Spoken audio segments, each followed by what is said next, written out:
सुप्रभात बच्चों, हमने पिछले वीडियो में 3 साखियों को पढ़ा कबीरदास जी। आज हम साखी चौथी पढ़ेंगे। कबीरदास ना नींदिए जो पाँव तली कोई, उड़ी पड़े जब आँखी में खरी दुहेली कोई। इस साखी में कबीरदास जी ने कहा है, पहले हम शब्दों के अर्थों को जानेंगे।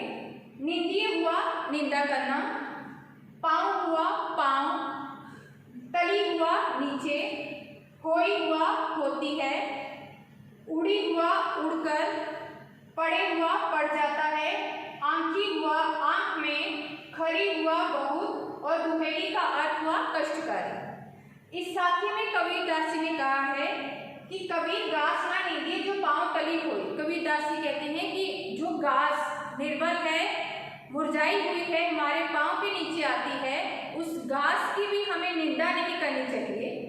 उड़ी पड़ी जब आंखी में खरी दुहेली हुई, जब उसी घास का एक छोटा सा तिनका उड़कर हमारी आंख में पड़ जाता है तो हमें बहुत ज़्यादा कष्ट पहुंचाता है, वो हमारे लिए बहुत ज़्यादा कष्टकारी होता है। हमें कभी भी घास की निंदा नहीं करनी चाहिए, अर्थात हमें कभी भी निम्न वर्ग की या कमज़ोर लोगों की निंदा नहीं करनी चाहिए, उनकी बुराई नहीं करनी चाहिए, उनको नीच नहीं समझना चाहिए। क्योंकि अगर वो भी कमज़ोर लोग या निम्न वर्ग के लोग या कमज़ोर जो बेचारे कुछ कर नहीं पाते, अगर वो भी शक्ति पालेंगे तो वो भी हमें गहरी चोट पहुंचा सकती है। इस साखी के द्वारा कबीरदास जी ने यही समझाया है। इस साखी पर आधारित कुछ प्रश्न हैं। पहला है, कबीर ने घास की निंदा करने के लिए क्यों मना किया है? कबीरदास जी कहते हैं कि हमें पाँव के नीचे दबने वाली घास की निंदा नहीं करनी चाहिए, क्योंकि अगर एक उस घास का छोटा सा तिनका हमारी आंख में चला जाए तो हमें बहुत कष्ट पहुंचा सकता है।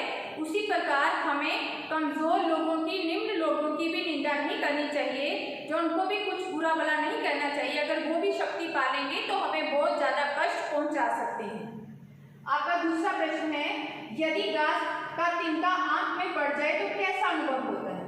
घास का तिनका यदि आंख में पड़ जाए तो बहुत कष्टकारी होता है। उसी प्रकार अगर कोई मनुष्य के पास भी ऐसी शक्ति आ जाए जिसकी हमने बुराई की होगी, उसके पास भी शक्ति आ जाए तो उसी प्रकार वो भी हमें कष्ट पहुंचा सकता है।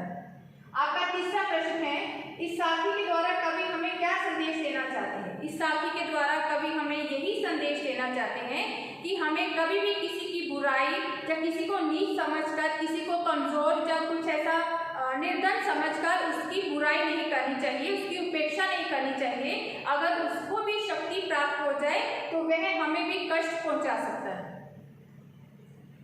आपकी पांचवी साखी है, जग में बैरी कोई नहीं जो मन शीतल होए, या आपा को डारी दे दया करे सब कोई। इसमें जग हो गया जगत संसार, बैरी हो गया दुश्मन, मन हो गया हृदय, शीतल हो गया शांत या शीतल, होए हुआ होता है, आपा, आपा का अर्थ हो गया अहंकार घमंड, डारी हुआ छोड़ देना, करे हुआ यहाँ पे करना, और कोई हुआ कोई।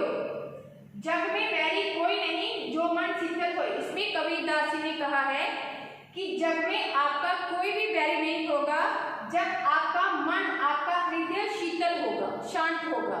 जब आप किसी के साथ विनम्रता पूर्वक बोलोगे तो वो भी आपके साथ अच्छा ही व्यवहार करेगा, वो आपके साथ बुरा व्यवहार नहीं करेगा। तो यही बोला है कि जग में बैरी कोई नहीं जो मन शीतल हो। जो अगर आपका मन शीतल है तो जग में आपका कोई भी दुश्मन नहीं है। या आपा को डारी दे दिया करे सब कोई। अगर आप अपने आपा को, अपने अहंकार को, अपने घमंड को अगर आप छोड़ देंगे तो आप पर सभी कृपा भाव बनाए रखेंगे, आप पर सभी, आपके साथ सभी अच्छे रहेंगे, आपसे कोई भी ऐसी बात नहीं करेगा, आप पर सभी कृपा भाव बनाए रखेंगे। इस दोहे के आधार पर, साखी के आधार पर कुछ प्रश्न हैं। पहला है, मनुष्य का मन कैसा होना चाहिए? मनुष्य का मन शांत और निर्मल होना चाहिए ताकि दूसरे को भी अच्छा लगे। मनुष्य को अहंकार छोड़ने का संदेश क्यों दिया गया है? क्योंकि हम जब अहंकार करेंगे, घमंड करेंगे तो सामने वाला भी हमें अच्छा नहीं समझेगा, ठीक है, वो सामने वाला भी हमारे साथ बुरा व्यवहार करेगा। इसलिए अगर हम देंगे, घमंड को छोड़कर अगर हम शांतिपूर्ण जीवन व्यतीत करेंगे तो इसका हमारे ऊपर भी असर पड़ेगा और संसार के सभी लोग भी आपके साथ अच्छा व्यवहार करेंगे, आप पर दया भाव बनाए रखेंगे। आपका तीसरा प्रश्न है, इस साखी के माध्यम से कवि हमें क्या संदेश देना चाहता है?